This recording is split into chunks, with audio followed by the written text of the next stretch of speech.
দুটি বাচ্চাকে নিয়ে তাদের মায়েরা স্কুলে যেত। স্কুলে গিয়ে তারা অনেক দূরে বাড়ি বলে যাওয়া আসা অসুবিধে বলে তারা ওখানে স্কুলে বসে থাকতো, বাচ্চারা ক্লাস করতো, ক্লাস শেষ হলে তারপরে বাচ্চাদের নিয়ে আবার মায়েরা বাড়ি যেত। তা এরকম দুই মায়ের মধ্যে যেতে আসতে থাকতে থাকতে বন্ধুত্ব হয়ে গেছে এবং দুটি বাচ্চার মধ্যেও খুব বন্ধুত্ব হয়ে গেছে। এবার এক মায়ের ছেলে প্রত্যেক ক্লাসে প্রত্যেক বছর ফার্স্ট হতো, আর এক মায়ের ছেলে সে কিন্তু ফার্স্ট হতো না, প্রত্যেক বছর পাস করতো। যে ফার্স্ট হতো তার মা বলতো, হ্যাঁ গো তোমার ছেলেকে তুমি ভালো করে পড়াশোনা করাও না, ও যে কোনো কিছু হয় না, 1 থেকে 10-এর মধ্যে হয় না। মা বলতো কি, 1 থেকে 10-এর মধ্যে হওয়ার কি দরকার আছে, ও তো ভালো রেজাল্ট করে পাস করে, 1 থেকে 10-এর মধ্যে হওয়ার দরকার নেই। শুধু তো ও পরীক্ষায় পাস করে তা নয়, ও তো প্রত্যেকটা বিষয়েই ভালো, খেলাধুলা, আঁকা, ও নাচ গান সমস্ত কিছুতে পারদর্শী। আমার ছেলে সব কিছুতে পারদর্শী, কোনো কিছুতে ত্রুটি নেই। কিন্তু তোমার ছেলে তো শুধু পড়াশোনাতেই ভালো, আর তো কিছু পারে না তোমার ছেলে। তখন বান্ধবী বলবে, হ্যাঁ আমি পড়াশোনাটাকেই বেশি গুরুত্ব দিই, কারণ পড়াশোনা করলে সে একটা ভালো চাকরি পাবে, আর পড়াশোনা না করলে কি সে ভালো চাকরি পাবে?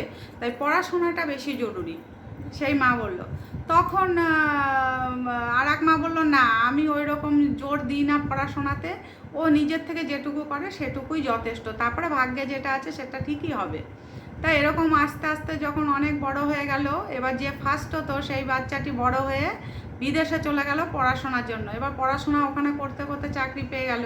আর এখানে যে বাচ্চাটি রইল সেই বাচ্চাটি বড় হয়ে সে কাজ করে, বিশাল বড় ব্যবসা হয়ে গেল তার, অনেক বড় ব্যবসাদার হয়ে গেল। এবার সে তাদের মধ্যে যখন তার ছেলেরা বড় হয়ে গেল, তাদের মধ্যে সম্পর্ক থাকলো সেরকম যে খুব মাখামাখি যে বন্ধুত্ব সেটা ছিল না, কেননা তারা অনেক দূরে বসবাস শুরু করলো।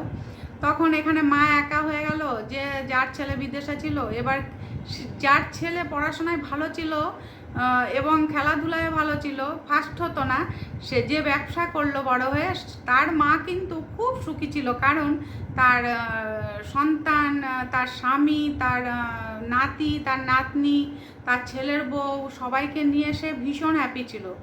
তাই একদিনকে তারা সিনেমা দেখতে গেছে, সিনেমা দেখতে গিয়ে দেখে তার সেই বান্ধবী, এবার তখন পেছন থেকে এসে সেই বান্ধবীর ছেলে এসে আন্টি আন্টি বলে তাকে ডেকে প্রণাম করেছে। তখন বলবে, বাবু তুমি, তোমাকে তো খুব চেনা চেনা লাগছে। বলছে, আন্টি তুমি আমাকে চিনতে পারলে না, আমি সেই তোমার বান্ধবীর ছেলে।